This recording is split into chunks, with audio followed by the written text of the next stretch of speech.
When I got out of the and they think they're invincible. you know, my car on a tree, at least I'll die. Right. End up being like a bean in a can. When you're so young, you take it for granted that you have so much ahead of you. The idea of like death looming around is like just, it's not like a part of your life.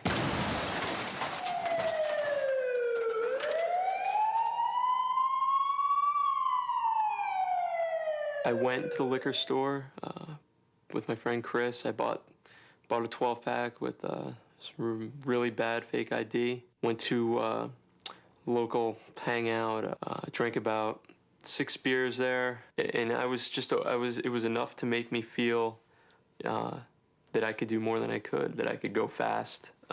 Just gives you that, that overconfidence. I had no fear in speeding because it was just about an everyday occurrence for me.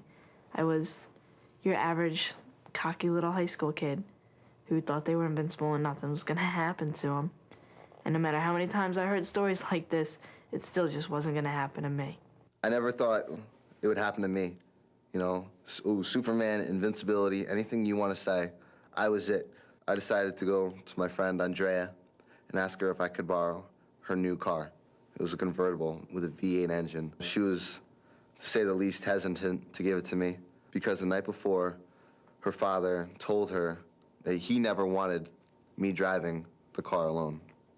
He knew that I wouldn't have respect for the car because I didn't buy it. I don't pay the insurance or anything. It was basically like a joyriding car for me.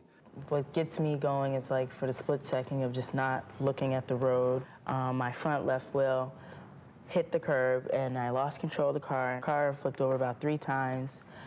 The car was just wrecked totally. I received severe lacerations to my forehead. Right now, my scars don't look that bad, but what had happened was my nose was sliced here and it was flipped, and then this was gashed. My eyebrows were ripped off. My whole forehead was gone and about this much of my face. I was told that Tori said, "Joel, slow down before you kill all of us." I turned around to talk to one of my friends in the back. And when I turned back towards the road, car flipped over a couple times, hit a tree, landed on its back. Before we got on the highway, a friend and I were getting in some ridiculous argument. I turned up the music to shut her up, and the white car cut me off, and it was rush hour, so traffic slowed down to a stop, and I swerved to the left to avoid hitting them, and I slammed on the brakes, so I fishtailed into the divider and crumpled the front left end of the car. I hit my head on the steering wheel, and I fractured this eye socket bone right here. I hit a divot in the road. The car went into a spin. I hit a tree on the side of my car. The car split into half. The rear end of my car hit another tree.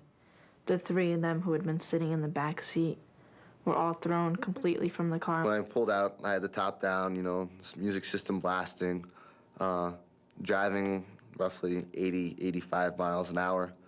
I saw an old car pull out in front of me, and I decided to just pass him in the left lane on a double yellow lane road. He ended up making a left into his driveway.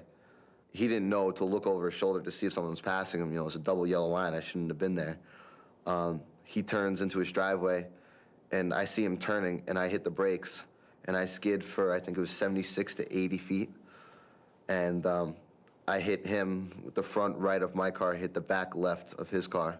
I was partially ejected from the car. Raymond had some pretty bad brain injury and some more severe cuts on his body. Megan got a nice cut right across her neck. Tori was skinny as anything and hit a stone wall and died on impact. Tori and I grew up together. I mean, I guess that's why it makes it so much harder. I crawled out the passenger side window, and my friend Chris crawled out after me. I looked around the car, couldn't really find anything. I couldn't see inside the car because it was crushed. I remember them taking my friend Mike out, and I remember he was covered with blood from the head, kind of down. And, you know, I remember that pretty vividly. We went off the road and sailed right into a tree. Seems like we were skidding there forever, and I had so much time where I could, you know, all these other things I could have done. You know, that skid, I seem to remember happening in slow motion. Neither of us were wearing our seatbelts, so I hit the steering wheel, luckily, which saved my life. And unfortunately for him, he hit the windshield, which is a little bit less forgiving. But he died 3 days later from a brain injury. On the impact, I did lose all consciousness. Then on the way to the hospital, they got a pulse back into me, but I remained in a coma for about 13 days or so and slowly started to come out of that. I did have brain injury. I blew my spleen up. My pancreas had some injuries to it, and my liver and kidney were both punctured by my ribs.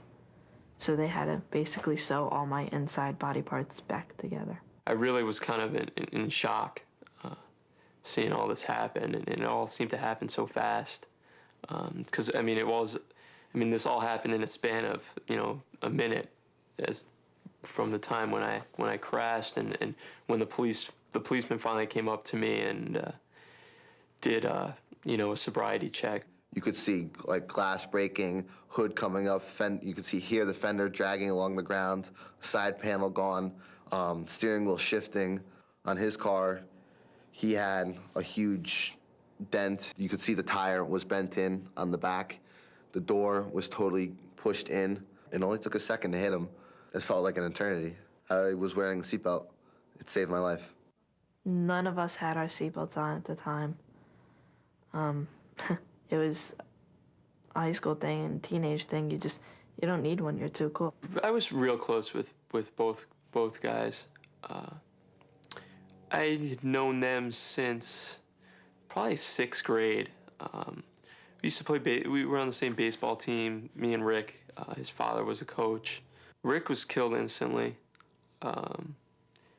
from, I guess, massive head internal injuries. Mike was brought to the hospital and died a little bit later that night. In the hospital, I went from being in intensive care to the 12th floor, which is where they taught me how to walk again. They had to teach me what 2 + 2 was again. They had to pretty much teach you everything that you have to teach a 3-year-old little kid. I hope this guy's all right. And I get out, and it's this older man. I just hope that he wasn't hurt. They brought me to the police station. You know, I sat there for a couple hours. They did a breathalyzer test. They did fingerprints, mug shots. Finally, towards a couple hours later, my parents came in. While I was in the hospital, my parents knew that there were going to be charges and that I was going to need an attorney because Tori had died. Both Rick and Mike had not survived. And they charged me right there with 2 counts of second-degree manslaughter with a motor vehicle, driving while intoxicated, reckless driving, speeding, and they released me on bond that night. The officer pulls me aside and he says I could charge you with assault with a deadly weapon. I was going triple over the speed limit and just doubles assault with a deadly weapon, and it's intent to kill. It was totally preventable. I made it a crash. It wasn't an accident. You know, the next day I went to both the funerals, and that was really hard because I mean there was you know, hundreds of people at these funerals, and you know, I was the reason they were there. They just kept telling me how it wasn't my fault, and the more they told me it wasn't my fault, the more upset I got. It was my fault. I was driving. I got a speeding ticket. I had to pay for the old man's car, Blue Book value, and I had to pay for half the damages of Andrea's car. $4,000 for one car and $2,500 for another car. You know, kind of blew me away. For about 9 months, I went back and forth to court. When I pled guilty, they set a sentencing date. So it's basically both sides tell the judge what they think the sentence should be. And then the judge, it's up to the judge. He decides. There was a lot of anger directed at me, which, rightly so, to hear, the suffering that they've gone through and still go through. And eventually, at the end, I was allowed to speak. I kept breaking up, and it was just hard to say it clearly, and it was, I was just apologizing to the families and to everybody. I told Andrea, originally, oh, it's not that big a deal, and kind of tried to downplay it for her because she just hysterically started crying as soon as I told her we're not friends anymore. It wasn't worth it. Everyone in school made fun of me because everyone knew what happened.